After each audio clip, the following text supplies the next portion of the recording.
Welcome to my channel on the best of fantasy. This is the week that was. And this time I did go 2 weeks, but I had a good reason for not filming an episode of the week that was last week. And it was that I had filmed another video, and I had the unique problem, is not something that happened to me before, of having too many videos to squeeze into a week. And so I just pushed off the week that was, and it's something that's happened before, so no big deal, right?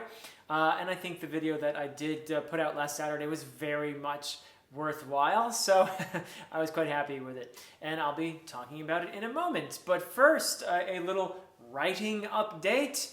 Things are going really well, getting ready for the pitch. My agent will be pitching the books in less than 2 weeks now, and I'm very, very excited and nervous for that.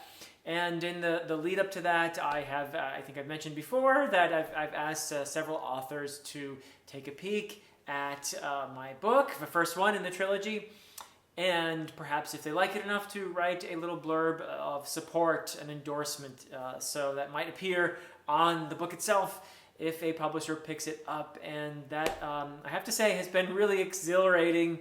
And at the same time, again, nerve-wracking, because here are my heroes taking a look at my writing, and so far it's been really, really fantastic to have had feedback from them. And Mark Lawrence in particular has been so very kind in just letting people know that he's reading the book, number one, and then number two, putting out a little update there saying that he's really enjoying it. In fact, he put out a really, really nice tweet to the effect that he is enjoying the book. I'll share it with you here.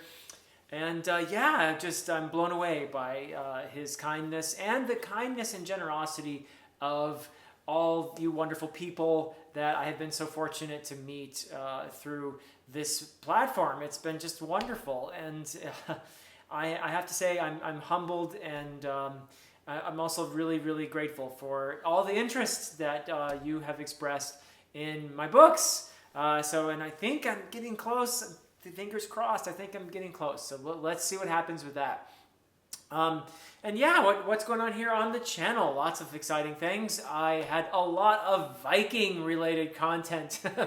No big surprise coming from me, but I don't usually have that much Viking stuff right in a row. It just worked out that way. I hadn't actually planned a Viking week or anything like that, but the last couple of weeks I've had a lot of Viking-esque stuff going on. So beginning with my look at the source material for both Shakespeare's Hamlet and also the recently released film, The Northman, which both of them are actually owe their existence to the somewhat eclectic, esoteric collection of stories that you will find under the title Gesta Danorum, the Deeds of the Danes, written by Saxo Grammaticus in the early 13th century.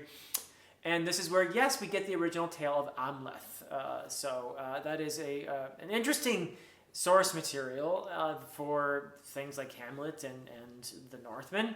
And I put out a little video describing it and what it's about. So if you're curious to find out about these things, it's out there. Also, I did a review of John Gwynne's The Hunger of the Gods. This was a book I was so excited for this year. One of my most anticipated releases of the year. So happy I got to read it. It is now officially my favorite John Gwynne book so far. It is absolutely just in my wheelhouse. There's the Viking-related stuff, of course, in terms of the inspiration, the Norse mythology. All that stuff is in there. Plus, I just feel like Gwynne gets better and better with every book. And I loved his characterization in here. I loved what he does with the found family trope. No one else does it like John Gwynne.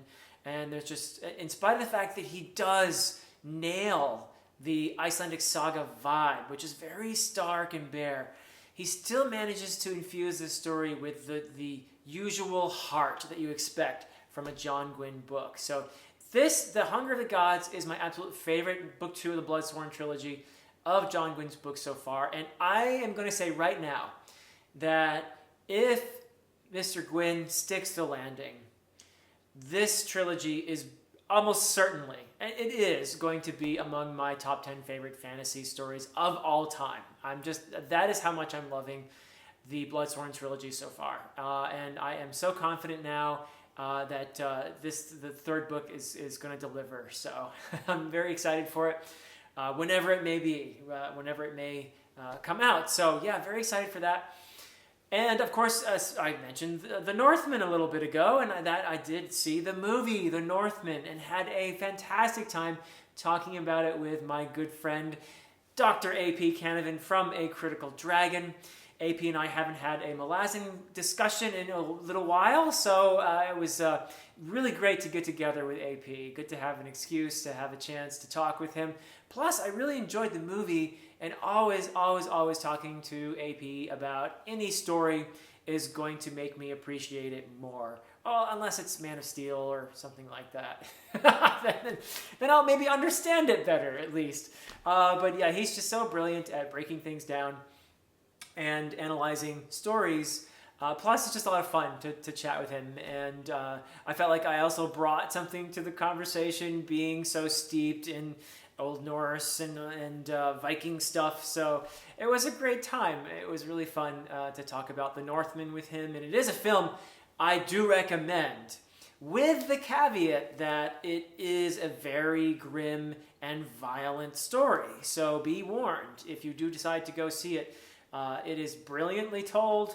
There's a lot to the historical detail that they painstakingly put into this film. It is really fantastic in how it incorporates Norse myth in a way that AP described it as being like magic realism. I think that's an apt way to put it. But I loved the ambiguity in the film in terms of, well, what am I looking at here? Am I supposed to take this as real, or is this a moment of mythological, dreamlike kind of sequence that is being sort of, is it from the character's perspective? What's going on here? I love that sort of thing, and I think they did it well. It added to the film. It added to the resonance of the film, to the meaning of the film, because there's a lot in there too about ambiguity in terms of our own like narratives that we carry around with us, our ideals, and every society has those, and it's really interesting to look at it from our perspective, which is very different from, let's say, a 10th century Viking perspective. So it was really cool to have that opportunity to look at the characters through that lens. And I thought the movie was really well done, and I enjoyed it thoroughly. Not quite Viking related, but I think he could probably pass for a Viking if you put the right helmet on him and some chainmail. But I had a wonderful time talking to Raph Bluetax, that is, for Dear Dr. Fantasy. It was really a lot of fun to have that sit down and glean some wisdom from Raph, who is really an extremely knowledgeable person. And it was I had a great time. I really had a lot of fun talking with him about his journey in terms of the stories that have formed him. And boy, he is extremely well read. So he listed a whole bunch of books that I know I want to read. And it's always great to hear his insights on all these things. And I know Raph primarily through the Malazan books, but he got all sorts of stuff on his channel. He'll go here and there and everywhere. And a very philosophical person as well. So I really appreciate his analysis on things. So that was a lot of fun to talk to Raph, and I do encourage you to go and check out his channel. I also did a review of The Eaters of the Dead by Michael Crichton. This was a book that, while I was talking to Mike over at Mike's Book Reviews about Beowulf, he brought up The Eaters of the Dead and said, hey, you should read it. It's a Beowulf-inspired story. And I already sort of knew that, but that was the kick in the pants that I kind of needed to go out and do it. So I went and I read The Eaters of the Dead and had a great time with it. It's a really great story. I love Crichton's spin on Beowulf, and of course incorporating the Ibn Fadlan historical narrative in that. So it was a neat time. I hope that I'll have a chance to talk with Mike about The Eaters of the Dead, because he is a very knowledgeable Crichton fan. So it would be great to have his take on Eaters of the Dead And maybe also I've had some great comments on that video in terms of perhaps which Crichton books to follow up The Eaters of the Dead with, because he's obviously was a very prolific writer. And a lot of the what I've heard about some of his other books sounds very intriguing to me. So I'm not sure if I would cover them necessarily on the channel, because I do like to stick to my fantasy. But we'll see. I certainly will be reading some more Crichton someday, though. I can almost guarantee that. So what am I reading now? Well, let's see here. I have read a couple of little treats here that I'm very excited to have read. One is an ode to the odd and the old, and this was written by my friend Simon Howard, who is a wonderful presence here on BookTube. If you don't know him, he's a frequent commenter and just all around really wonderful guy. And he and I share a passion for dogs. I love dogs. Dogs are the best people I know. And Simon's collection here is primarily poetry. There's some short story stuff in here as well. But there's a lot in here about dogs. He is a dog lover. And I would love to sit down with Simon and have a chat about some of those poems. Perhaps, I haven't actually run this by him. Sorry, Si, I'm springing this on you right now. But I would love to have a chat with Simon about dogs and the poems that he's written in here, but also dogs in fantasy, animal companion dogs in fantasy, that sort of thing. So that would be a lot of fun, I think. But I love reading poems, and it's special to read something by someone that I've come to know, become friends with through BookTube. So this was a lot of fun. Another thing that I'm actually, my current read, the thing I'm in right now, speaking of nice people I've met here on BookTube, this is a book by Christopher Fly called By the God's Ears. It is book one in the Chanson de Guerre. And the Chanson de Guerre, that's the Song of War. And the French there should give you a little clue. He does have some interesting French, just little bits here and there. You don't have to know French to be able to read this book. It's in English. But I love the little bits of French he puts in here. I like that vibe a lot. And I know enough French to be able to read that without having to run over to a dictionary or anything like that. So I like that touch. I'm not too far into it yet, but I am enjoying very much what I've read so far. It is very folktale-like in a way that I love. There are some of my favorite reads in the genre, in fantasy, are very folktale-like. For example, Ursula Le Guin's The Wizard of Earthsea. And Christopher Fly has I have to say, he's done a great job in here of using that slightly archaic language in a way that is compelling, that is pulling me into this world that he's created. So I really like that so far. And it is a not exactly self-published book. He's explained this to me, and when I get together to chat with him, I hope he'll straighten me out on this. But I think he referred to it as a hybrid published book, hybrid publishing being similar to self-publishing in some ways, but a wee bit different as well, in that the publisher, in this case it is Next Chapter Books, does a lot of the stuff that you would expect a normal publisher to do, but the author is in charge of all the marketing and that sort of thing. So, which seems to me a fairly honest deal that you could make with a publishing house. So, but yeah, we'll talk about that perhaps when I talk with Christopher about his book, which I am very much enjoying so far. Yeah, so what else have I got here? After I finish By the God's Ears, I will most likely pick up Stephen King's Wolves of the Kala, the next book in the Dark Tower series.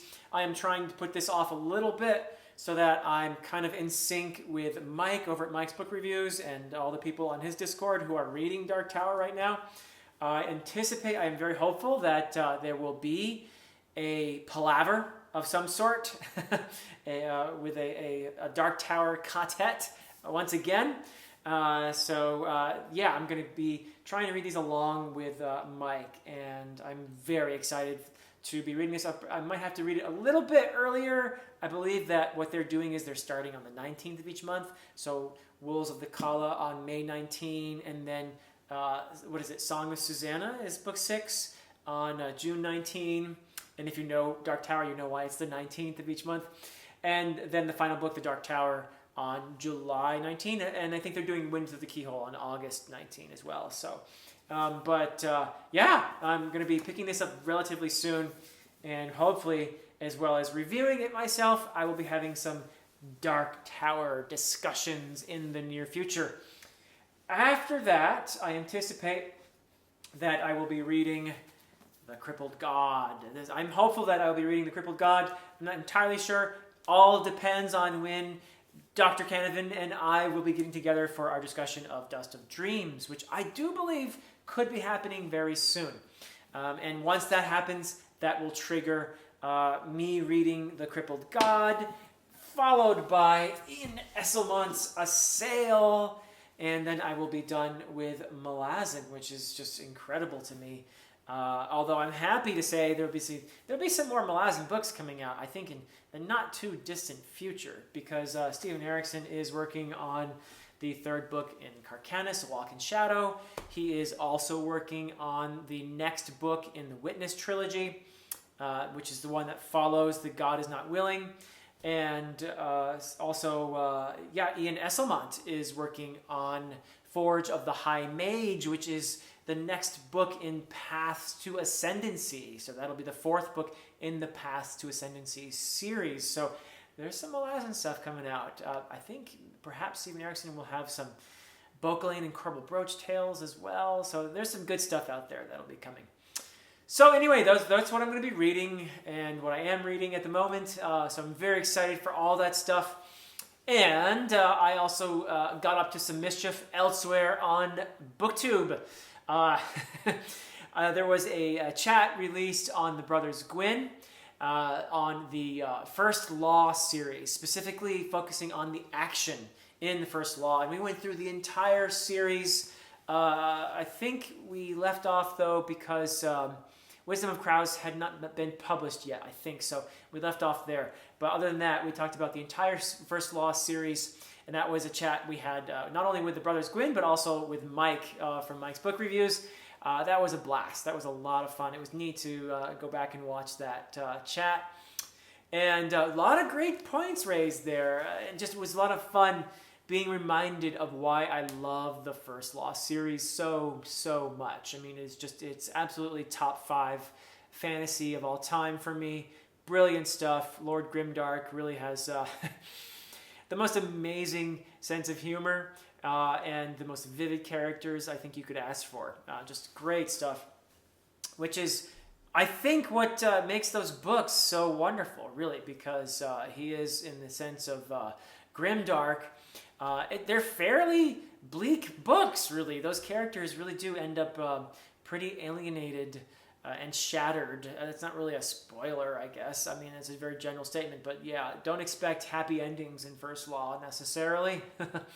But it isn't so bleak an experience reading the books because of his brilliant humor and these characters that you just can't help rooting for. So yeah, and what else did I do? I was in a Friday conversation over on the channel Steve Talks Books. It's always great to talk to Steve, one of the nicest persons you could possibly meet on BookTube. And in that conversation also was Mike from Mike's Book Reviews, and Yolene from Yolene Reads, and Jimmy from the Fantasy Network. So that was really a real privilege to be part of that group and to be part of that discussion. That was a broad-ranging discussion about just about anything that, whatever came up. And it was established during the course of that discussion that based on our TV watching, I must be the most hip person on BookTube. So, but okay, so I had a little bit of a weak point exposed there during the course of the conversation. I am not exactly up to date on my TV watching, but that's okay. They let me stay for the rest of the discussion anyway, so it was a good time.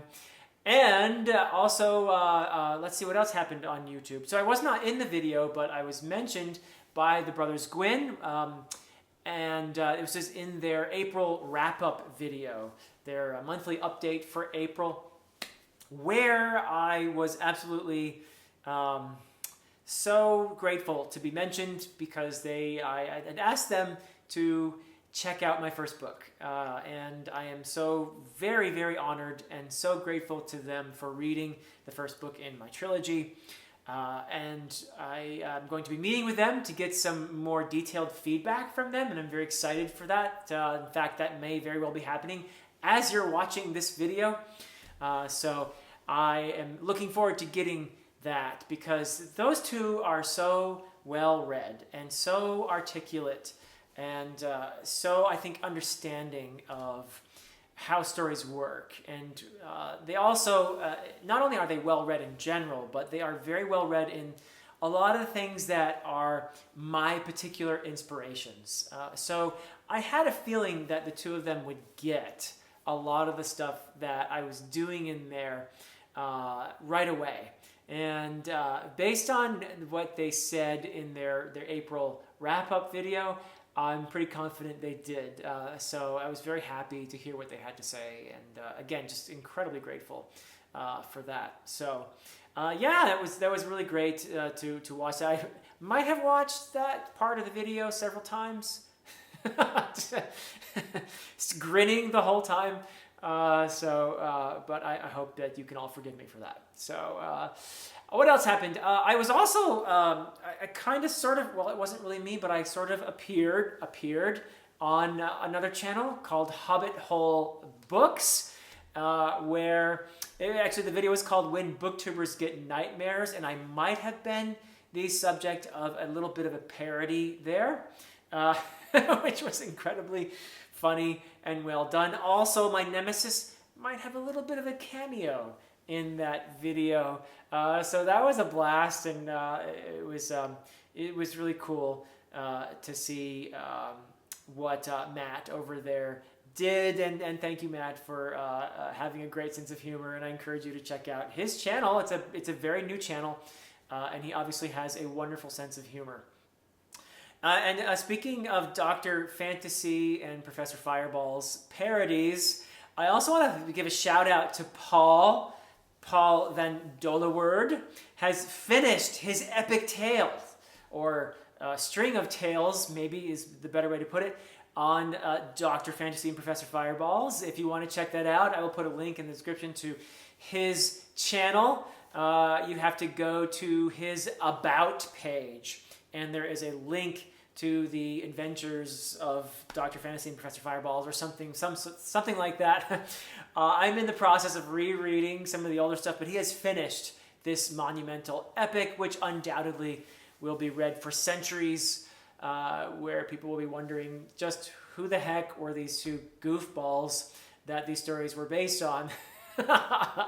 So, but I don't know if you've read any of the stories that Paul has written before, but they're just a barrel of laughs. And some of them are inside, some of it is like a lot of inside jokes that come from various threads on AP's channel and on my channel, and just some of it is just the particular genius of Paul at work. So I have a great time. Anyway, I chuckle pretty much every 30 seconds while I'm reading the stories. So what else is going on? Oh, so one thing that will have happened by the time this video is out, but it hasn't happened yet as I'm recording this, will be I'm appearing on Chatting with Nuts. So Friday night, I'm filming this on Friday afternoon, and I gave away my secret. But this video comes out on Saturday, so I'm just kind of giving I guess it will have happened in the past by the time you see this.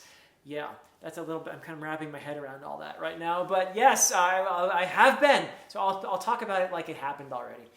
I was on Chatting with Nuts with Jimmy last night, and it was a blast. It was absolutely a fantastic time, and I had of course I had a great time talking with Jimmy, right? I mean, he is the community builder around here, and a whole lot of fun.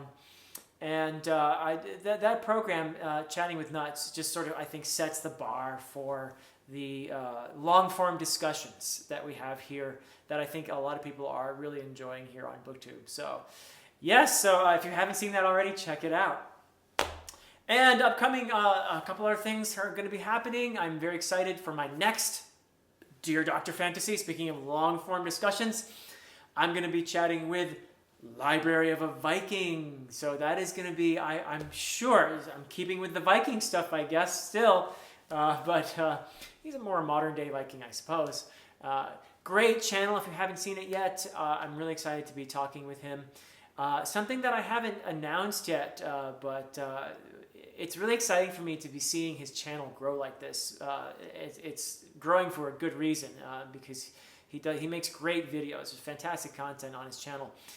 But it's for a special reason exciting to me because other than people who already knew me in real life, he was one of my first subscribers and one of the very first persons to sort of say, hey, you kind of sort of look like you know what you're doing here. Great job. And he also gave me some good tips, I think, about my audio sucking and stuff like that. And it's still not great either, but you know, it's better, I think, right? But yeah, he was very, very kind and encouraging right from the beginning, the early days of my channel. So under a slightly different name because he didn't have his own channel back then. But obviously he took some notes, not just from me. He's learned from much better booktubers than me, but he's got a great channel going, and I'm very excited to be talking with him. So, and also the other thing that I do have scheduled is the Long Price Quartet chat. That's going to be in early June. And I'm going to be in a bunch of other chats that are not quite scheduled yet, so I'm not going to say anything specific, but I'm very excited for those. Some are going to be here on my channel. Others are going to be on other channels. Once I have firm dates for all that stuff, I will let you guys know. And so that is it for this episode of The Week That Was. Thank you so much. Thank you for supporting the channel, for being there, and for interacting with me. Until next time.